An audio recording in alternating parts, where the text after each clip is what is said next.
Hi, I'm Marc Bona, and I write about beer for Northeast Ohio Media Group. We are on day 9 in the home stretch of our Neos-Best-Craft-Brewery tour. We're visiting all 10 of the finalists in our competition. Today we're at the Cleveland Brewery. We're with owner and brewmaster John Fuduric. The amazing thing to me throughout all the interviews we've done is all the people have come up to me and said, what's the big shock on the list or not on the list? And the big surprise was the Cleveland Brewery. Not because of the quality of the beer, which is just excellent, and the styles are very diverse, they're very varied. But the big surprise is that the Cleveland Brewery has been in very limited distribution since October of 2014 and is open only 3 hours a week. Fridays from 6 to 9. We're here on East 185th Street, east side of Cleveland. John, tell us a little bit about your background, and are you shocked you made the top 10? Yeah, I mean, we were just kind of happy to be included with the list, and then once we found out we made the top 10, obviously we were pretty ecstatic about that. My background just stems from just an avid home brewer 8-9 years ago, and it was a trip to Munich that me and my wife Mary took. You know, we had our first German Hefeweizen, and just fell in love right there. So immediately came home and started brewing and trying to perfect that recipe, and we have that on tap as kind of our flagship beer at 185th Street Wheat. Very good to the style, but yeah, I was just extremely shocked that we hit number 10, and it's just been a great ride. So the neat thing about this place, other than the fact that the styles you've got a great assortment of styles, it really screams Cleveland pride.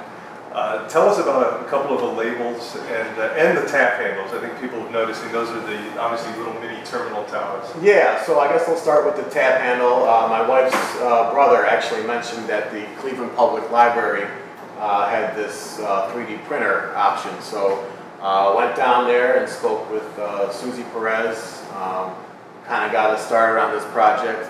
And at first it was just kind of the outline of the terminal tower, and I kind of wanted some more definition to it.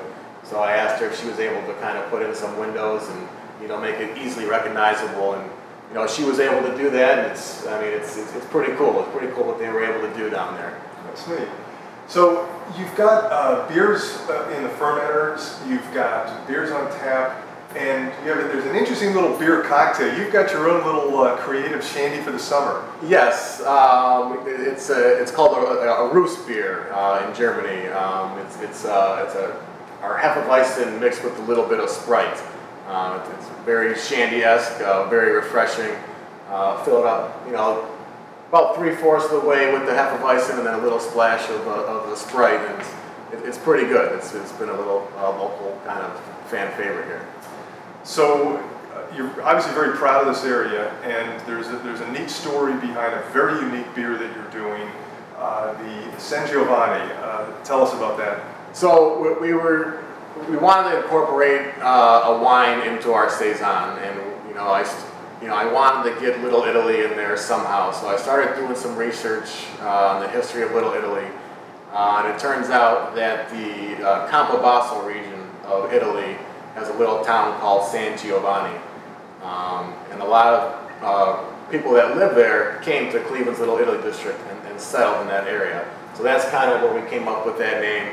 And actually, Carl Spiesman at Brick and Barrel kind of helped us out. He's got more of an extensive, wine background than I do, so he kind of helped me incorporating that the wine must that we got from Collinwood Grape down the street, keeping it local, into our saison recipe. So it's pretty cool. Now downstairs you've got your brew house basically, and there's huge. Basically, and this isn't an insult, but you basically have a glorified home brewing system. Yes. It's clearly the smallest system and the smallest production brewery on our list, which is kind of neat. I think people cheer for an underdog, so to speak. You have plenty of room to grow. What does the future hold for the Cleveland Brewery? Well, actually, just last Thursday we had Portland Kettleworks in here, so we're already kind of talking about expansion into the next door storefront over here, looking for a 7 to 10 barrel system. That's kind of what the future holds. We thought it was going to be a little bit longer, but it looks like we got to kind of ramp up production a little bit faster than we thought. So that's okay.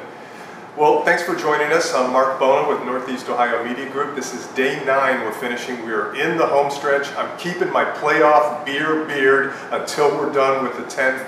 Tomorrow we will be going to Loggerheads in Medina. You can vote through noon Friday, June 19th for one of the top 10 finalists. Thanks for joining us. Cheers. Cheers.